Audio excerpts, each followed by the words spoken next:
নমস্কার বন্ধুরা, কণিকাস কিচেনে আপনাদের সবাইকে অনেক অনেক স্বাগত জানাচ্ছি। আজকে আমি আপনাদেরকে ফুলকপি আলু দিয়ে ভেটকি মাছের এমন একটা রেসিপি শেয়ার করব যেটা একবার বানালে আপনারা বারবার বানাতে চাইবেন, এতটাই সুস্বাদু হয়। ভেটকি মাছ এমনিতেই খুব টেস্টি একটা মাছ, আর সেটা যদি এইভাবে বানানো যায় তাহলে খেতে খুব ভালো লাগে। চলুন তাহলে বানানো শুরু করা যাক। সবার প্রথমে আমি ভেটকি মাছগুলোকে ধুয়ে পরিষ্কার করে নিয়ে হাফ চামচ পরিমাণে লবণ আর হাফ চা চামচ পরিমাণে হলুদ গুঁড়ো দিয়ে ভালো করে মাখিয়ে নিয়েছি। এবার এটাকে একটা সাইডে রেখে দেব।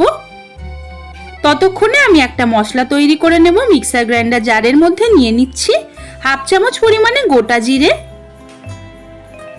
কয়েকটা নিয়ে নিচ্ছি গোলমরিচ, এক চামচ পরিমাণে নিয়ে নিচ্ছি গোটা ধনে,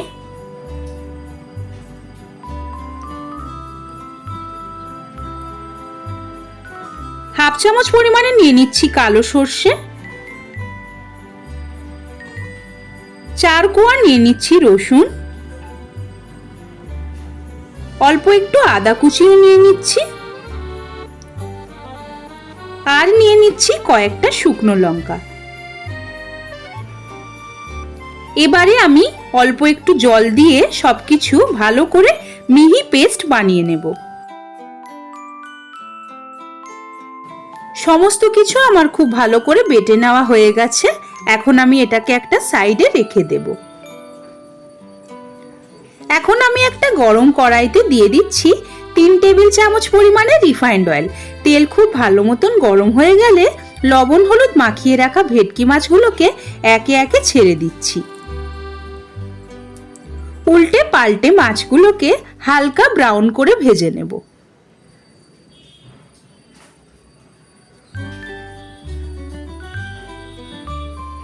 মাছগুলো কিন্তু একদম প্রপার হালকা ব্রাউন করেই ভাজতে হবে।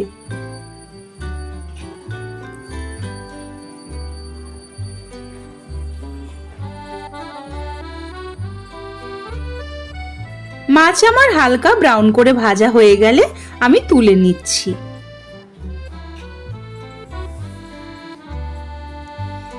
এবার ওই একই তেলের মধ্যে আমি আলুগুলোকেও ভেজে নেব।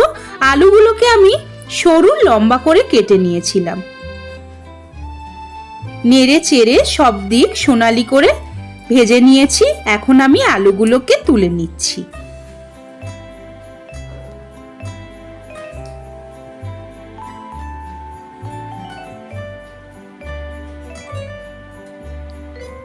এখন আমি ফুলকপিগুলোকেও ওরকম হালকা ব্রাউন করে ভেজে নেব, নেড়ে চেড়ে।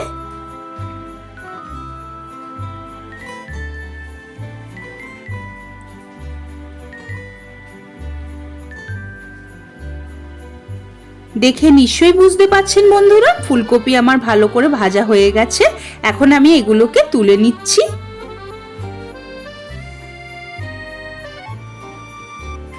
এখন ওই একই তেলের মধ্যে ফোড়নে দিয়ে দিচ্ছি কালো জিরে। ফোড়ন ভাজা হয়ে গেলে একটা মিডিয়াম সাইজের পেঁয়াজ কুচি দিয়ে হাই ফ্লেমে পেঁয়াজটাকে গোল্ডেন করে ভেজে নেব।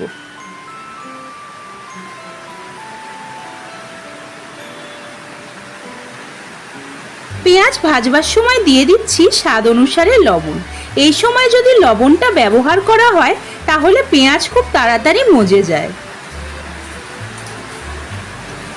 পেঁয়াজ আমার গোল্ডেন করে ভাজা হয়ে গেলে দিয়ে দিচ্ছি একটা মিডিয়াম সাইজের টমেটো কুচি। টমেটো কুচিটাকে দিয়েও ভালো করে নেড়ে চেড়ে ভেজে নিচ্ছি।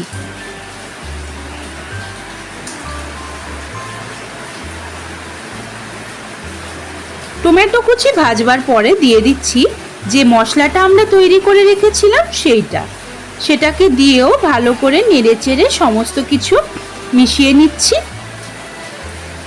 এখন এর মধ্যে দিয়ে দিচ্ছি 1 চা চামচ পরিমাণে হলুদ গুঁড়ো। হলুদ গুঁড়ো দিয়েও ভালো করে নেড়ে চেড়ে মিশিয়ে নিচ্ছি।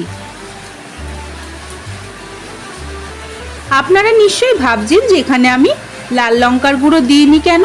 যেহেতু আমরা এখানে শুকনো লঙ্কা ব্যবহার করেছিলাম সেই জন্য। 1 চামচ পরিমাণে চিনিও দিয়ে দিয়েছি।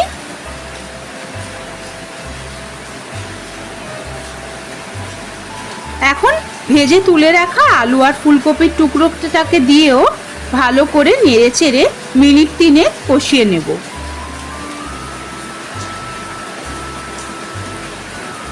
মিক্সার গ্রাইন্ডার জারটাকে ধুয়ে অল্প একটু জলও দিয়ে দিচ্ছি। ঝোল আপনারা যতটা খেতে পছন্দ করেন ততটাই দেবেন। আমি এখানে আমার পরিমাণ অনুসারে জলটা দিয়ে দিয়েছি। ঝোলটা হালকা একটু ফুটলে দিয়ে দিচ্ছি কাঁচা লঙ্কা। এখন আমি এটাকে 10 মিনিটের জন্য ঢাকা দিয়ে রাখবো। 10 মিনিট পর আমি ঢাকনা খুলে নিচ্ছি। এখন আলু আর ফুলকপি দুটোই সুসেদ্ধ হয়ে গেছে। দেখতেই পাচ্ছেন বন্ধুরা, একটা খুন্তি দিয়ে একটু কেটে দেখে নিচ্ছি। এখন যে ভেটকি মাছগুলোকে আমরা ভেজে রেখেছিলাম সেইগুলোকে একে একে ঝোলের মধ্যে দিয়ে দিচ্ছি।